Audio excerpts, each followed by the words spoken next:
রহমতুল্লাহ। Diploma পরীক্ষা চলমান রয়েছে, যারা প্রথম সেমিস্টার পরীক্ষা দিতেছেন তাদের জন্য কিছু কথা বলবো, এবং যারা তৃতীয় পঞ্চম সপ্তম দিচ্ছেন আলহামদুলিল্লাহ তারা তো অনেক কিছুই বুঝেন। যারা প্রথম সেমিস্টারে পরীক্ষা দিচ্ছেন তারা অনেক বিষয়ে গুরুত্ব দেন না, তাদের জন্য আমি একটু কথা বলি, কথাগুলো একটু মনোযোগ সহকারে শুনবেন।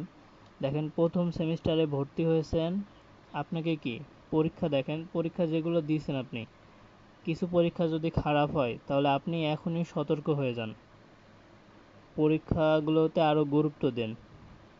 নেক্সটে যে পরীক্ষাগুলো আছে সেই পরীক্ষার জন্য ভালোভাবে পড়াশোনা করেন। কিভাবে পড়বেন? মনে করেন প্রতিটা বইয়ের সিলেবাসের কতটুকু মান বন্টন আছে, কত নাম্বার পেলে আমি পাস করব, কিভাবে কতটুকু পড়ব, শর্ট টেকনিক অনুযায়ী আগে 5 নাম্বার তোলেন, তারপরে ভালো রেজাল্ট। কোনোভাবেই রেফার্ট রেজাল্ট করা যাবে না। আপনার রেফার্ট আসা মানে কি, আপনি ঝরে পড়ে যাওয়ার সম্ভাবনা থাকে। রেফার্ট মানে পলিটেকনিক জীবন কিন্তু তেজপাতা, যেটা একদম সোজাসুজি কথা। রেফার্ট কোনোভাবেই আসা যাবে না। আপনি যে কোনোভাবেই হোক পড়াশোনাকে মনোযোগ দেন, এবং যেভাবেই হোক রেফার্ট থেকে নিজেকে রক্ষা করেন, কারণ রেফার্ট আসা যাবে না।